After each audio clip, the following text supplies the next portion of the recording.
All right, welcome to another episode on Solidus. In this episode right here, we're going to be taking a look at the address page, and I'm going to talk a little bit to you guys about how I did, the checkout progress bar over here on top, how I got all that to work with the bootstrap theme style.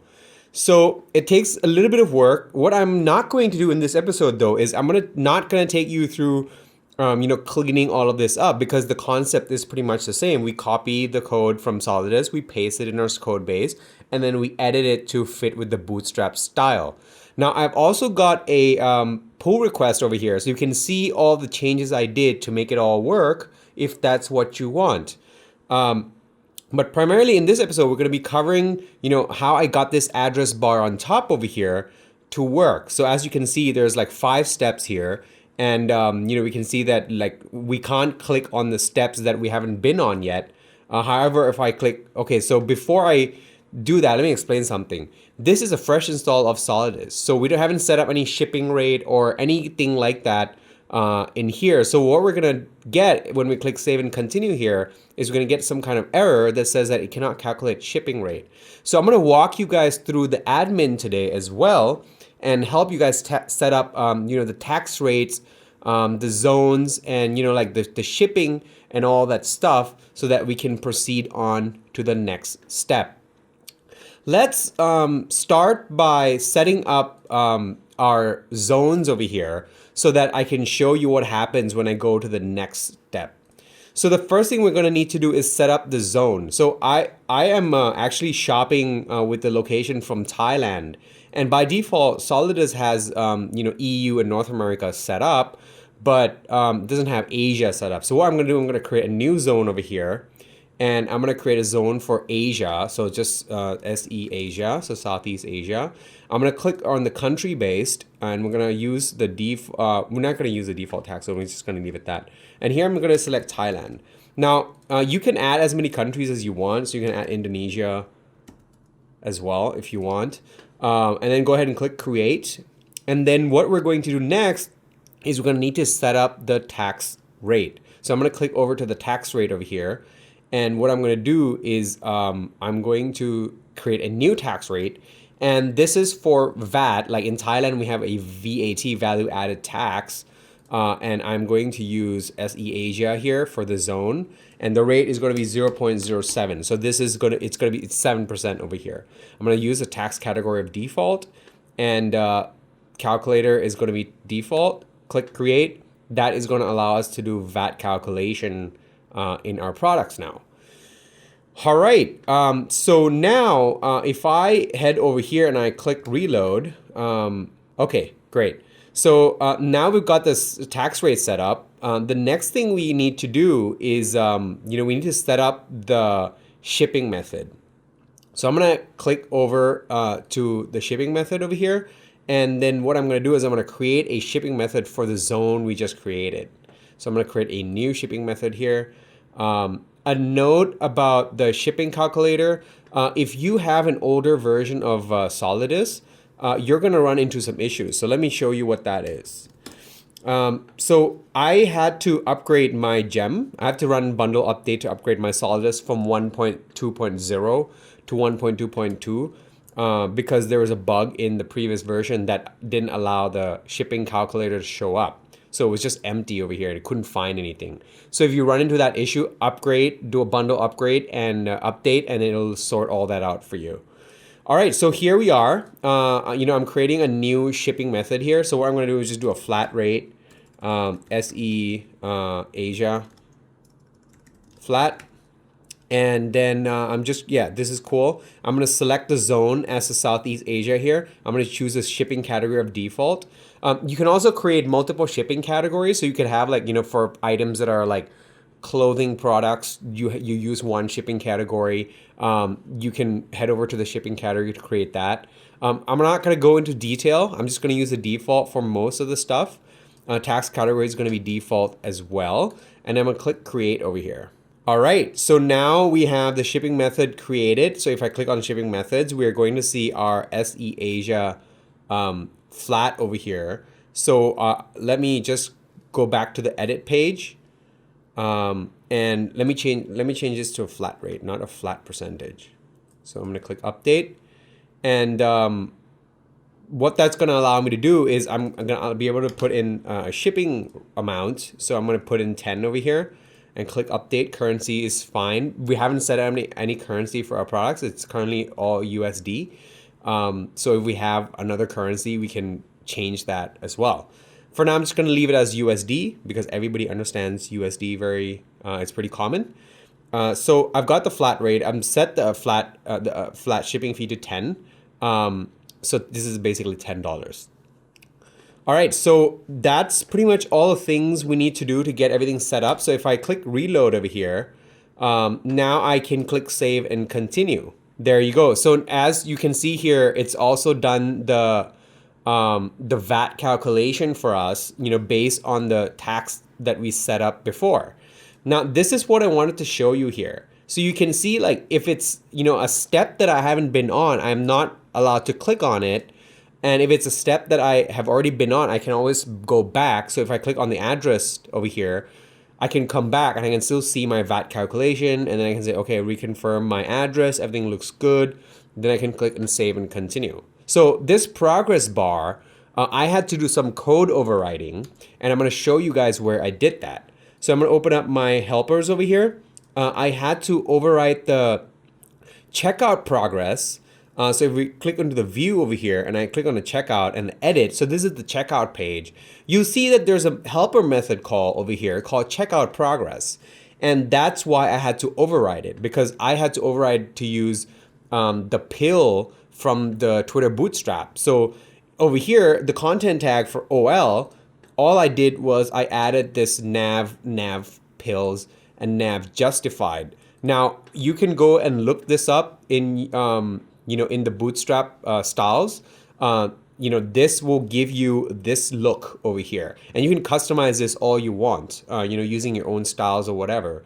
The other thing I had to do was over here, the way they were checking if we're on an active tab. See this highlight, this blue highlight.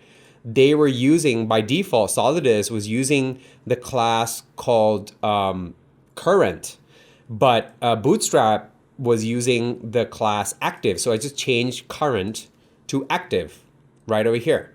And all of this is in the pull request over here. You'll see that. So if you want to see that, then go ahead and take a look. All right, let's continue our walkthrough. I also had to add this disabled class over here. Originally, this was empty, and I added the disabled class because that's how I was able to make it not clickable over here. As you can see, like if I hover my mouse on top, I'm gonna get it's not clickable on it, and that's coming from the disable class. And this is all coming from Bootstrap. So if I go over to the Bootstrap page over here, so it's over here. So as you can see, this is the system that I'm using. This is the the classes that I'm using in that helper method. As you can see here, there's a disable link as well. And that's what I'm using. So I'm adding this class disable to the LI, right? Okay, so that's how I'm able to do that. And as you can see here, I had to reset the CSS class to empty when the state index is less than the current index. What is that? Well, the state index, when the state index is less than the current index, that means, this guy here, this guy's index is less than the current. That's why we're able to click it, because I removed the disable from this CSS class array. And, so that's why if you check over here, you'll see that it has a completed class. So this block over here, this logic will run if, you're on a step where it's less than the, it's not the current state. It's less than the current state. So this is right now we're on the current state. So the delivery is the current state at this point. All right. So I can even, again, like this is all like, so this is for the shipping method that we saw, I set it up as a $10 flat fee. I can click save and continue. And as you can see on the side over here, the order summary, it's adding everything up for us. It's adding the VAT, it's adding the shipping and all that stuff up for us over here. So now we come to the payment I haven't set up payment yet. It's all just using a mock payment gateways right now. But in the next upcoming episodes, we are going to be diving a little bit deeper into delivery. I'm gonna clean up this page, and I'm gonna give you guys a pull request as well, and so you can see how I cleaned this page up. But for now, the main part that I really changed a lot of the code is in this checkout progress to get that upper progress bar working correctly as you see here. So yeah, that's pretty much it. I also changed this a little bit. Initially, they had a join just like this over here with the hyphen.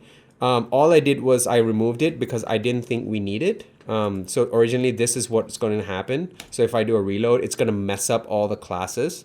So as you can see here, like the active is not working anymore. So all I did was I removed that, and then I did a reload, and everything just worked. So those are the changes I did. They're not that major, but it does involve reading and understanding what each part of the code is doing, so you can override it, accordingly. So yeah, if you want, I recommend that you guys take a look at the original code and then take a look at the new one. The one that I did, and see why, like run through it yourself and see why I did the things that I did. Another thing I had to do was like over here, originally it was using the span. So they use a content tag over here. And, I changed this to text, and I said, okay, well, if it's the state where it's in the past, where we already passed through it, we can use a link with the text with the, with a link over here, a proper link. But if it's not, then what we're going to do is we're going to set it to just the text, and then just use this hash over here for like an empty link, if you will. So yeah, that's, those are kind of like the major changes. So this if block over here, this content tag over here, the classes, I made changes to that. And then I added these nav pills, nav justified class over here. Those are the major changes I did. I also overrode the flash messages. So if you can see before the flash message on top was red, that's because, I added this over here, alert, and then alert message type. Originally, it was just like this. So I added my bootstrap style alert box for the flash messages. And what I had to also do was in the assets, I had to write the style sheet. So if you take a look at the style sheet over here in the base, I added these alert, error alert, success notice. So this chunk over here is going to give, the correct colors, because the way Bootstrap does it is slightly different. The name of the message type is usually danger or warning or something in the original Bootstrap. So I had to override that and write my own classes to make it fit with the way Rails itself does flash messages. Again, all this code is in here. You can take a look. Most of it is just me going through, putting stuff into columns, adding, this, for example, this table class to the right places. So the majority of the work is just cleaning up using Bootstrap styles.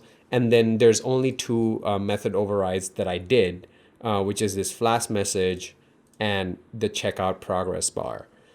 So that's going to wrap it up for this episode. If you guys have any issues, please let me know in the comments below.